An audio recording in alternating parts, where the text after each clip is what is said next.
날마다 나를 살리는 큐티 이성옥 목사입니다.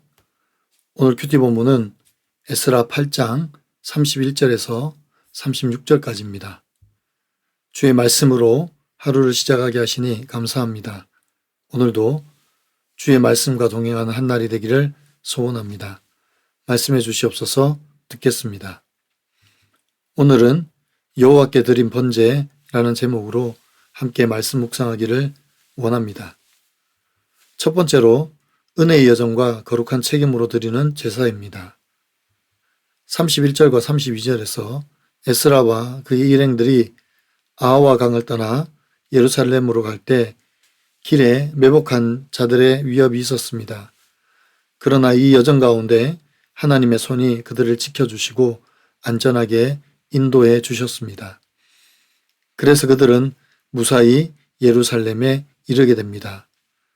이처럼 4개월간의 예루살렘으로 향한 대장정은 전적으로 하나님의 손이 도우셨기 때문에 가능한 일이었습니다.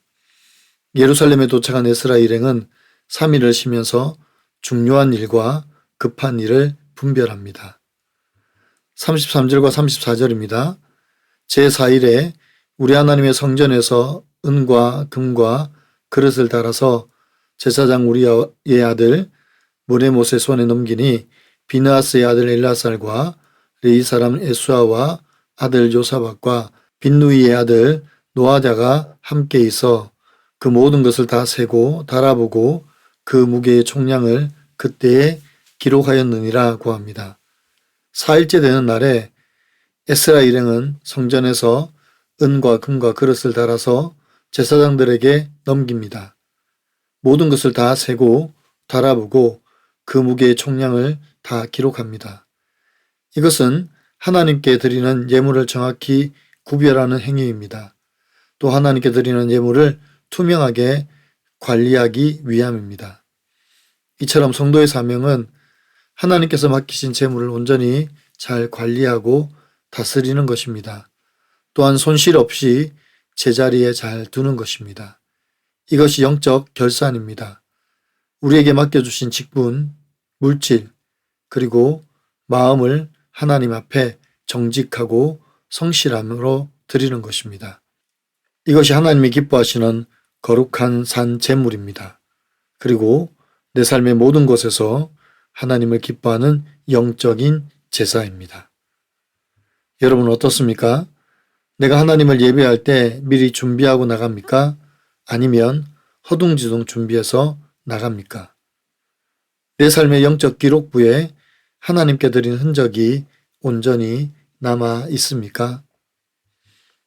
두 번째로 온전한 제사와 공동체의 헌신입니다. 35절에서 사로잡혔던 자의 자손들이 돌아와 이스라엘의 하나님께 번제를 드립니다. 먼저 이스라엘 전체를 위한 수송아지 12마리를 드립니다.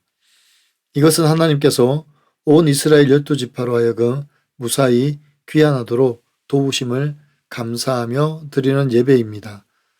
고난의 틈을 지나 여기까지 인도하신 하나님을 찬양하고 감사하는 것입니다.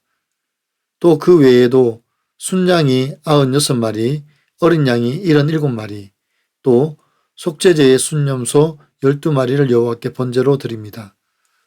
돌아온 자들의 죄를 회개하고 하나님과의 관계를 회복하는 속죄제를 드립니다.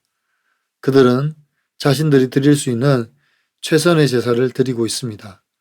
하나님의 은혜에 합당한 숫자를 계산하여 기꺼이 하나님께 회개와 감사로 제사하는 것입니다. 36절입니다.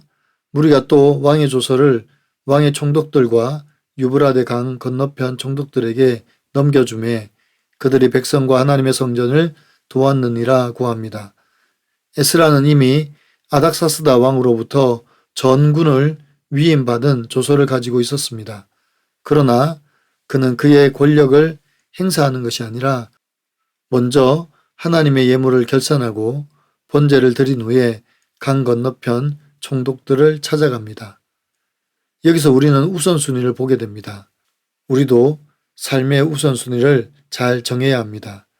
예수님은 우리에게 너희는 먼저 그의 나라와 그의 의를 구하라고 말씀하십니다. 그러므로 모든 것의 우선순위는 바로 하나님입니다. 그리고 그 하나님을 예배하고 그 하나님께 영광을 돌리는 것입니다. 그리고 그 다음으로 하나님의 손길과 공급하심을 기다리는 것입니다. 이것이 사명으로 부르심을 받은 성도가 취해야 할 하나님 나라 백성의 자세입니다. 적용해 보세요.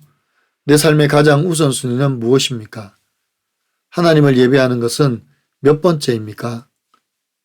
나는 세상의 힘을 의지합니까? 하나님의 손길을 의지합니까?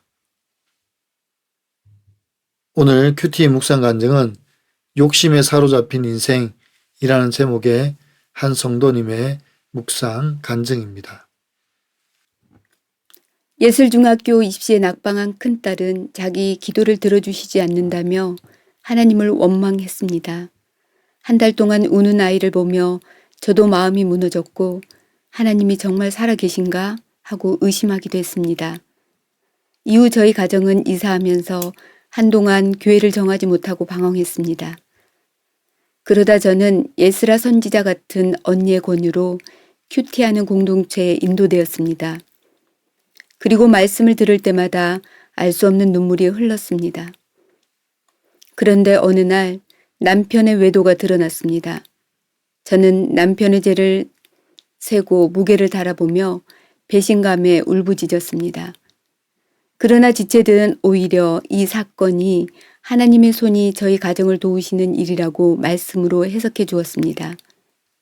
그리고 함께 머물며 저희 무너진 성전을 다시 세워 예배를 회복하도록 도왔습니다.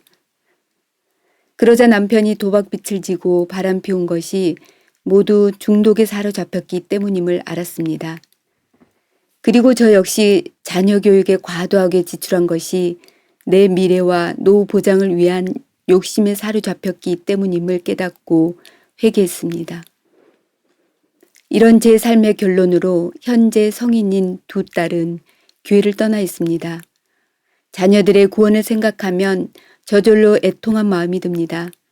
그럼에도 조금만 편해지면 탐심이 올라와 쇼핑과 영상 매체에 마음을 빼앗겨 세월을 낭비하는 죄인입니다. 날마다 말씀 앞에 제 죄의 무게를 달아보고 큐티 책을 기록하여 하나님께 번제로 드려지는 삶을 살길 원합니다. 에스라 일행이 구원의 여정에서 은, 금과 그릇을 하나도 잃지 않고 제사장의 손에 넘긴 것처럼 저도 제게 맡기신 가족과 지체들이 구원받도록 사명을 감당하길 기도합니다. 저의 적용은 딸들에게 말씀으로 양육하지 못한 것을 사과하고 예배에 나오도록 권면하겠습니다.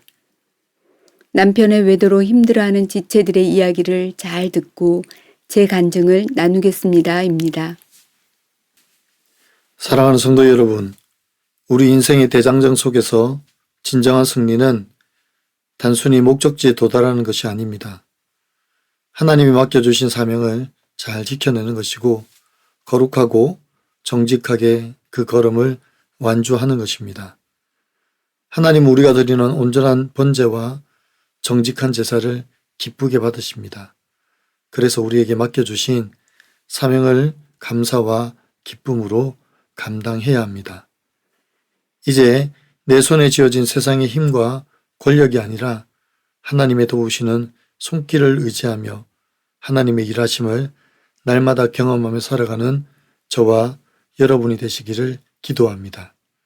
그래서 저와 여러분의 삶이 하나님이 기뻐하시는 거룩한 산재물이 되고 하나님의 나라와 의를 구하는 성도가 되기를 간절히 축원합니다. 기도드립니다. 사랑하는 주님, 오늘도 우리의 매일의 삶의 순간에 도우시는 하나님의 손길을 기억하며 감사와 찬양을 드립니다. 우리의 삶이 하나님이 기뻐하시는 거룩한 산재물로 드려지게 하시고 날마다 부으시는 하나님의 은혜 앞에 거룩함으로 서기 위해 회개와 고백과 간구로 나아가게 도와주시옵소서. 에스라처럼 세상의 힘을 우선적으로 사용하는 것이 아니라 하나님께 드려진 예물을 잘 계산하고 관리하여 아름다운 번제로 나아가게 도와 주시옵소서. 내 삶의 우선순위를 바르게 정하게 하시고 주의 말씀대로 주의 나라와 의를 위하여 먼저 들어지는 우리의 일상이 되게 하여 주시옵소서. 주께서 주신 구원의 은혜를 날마다 임마누엘 영생으로 누리며 살게 하시고 우리의 누림이 세상에서의 언약의 정표로 나타나게 도와 주시옵소서. 그래서 우리의 일상이 복음이 되고 영혼을 구원하는 도구가 되게 하여 주시옵소서. 그렇게 사용하신 하나님을 찬양하며 감사드립니다. 우리 구주 예수 그리스도의 이름으로 감사하며 기도하옵나이다. 아멘.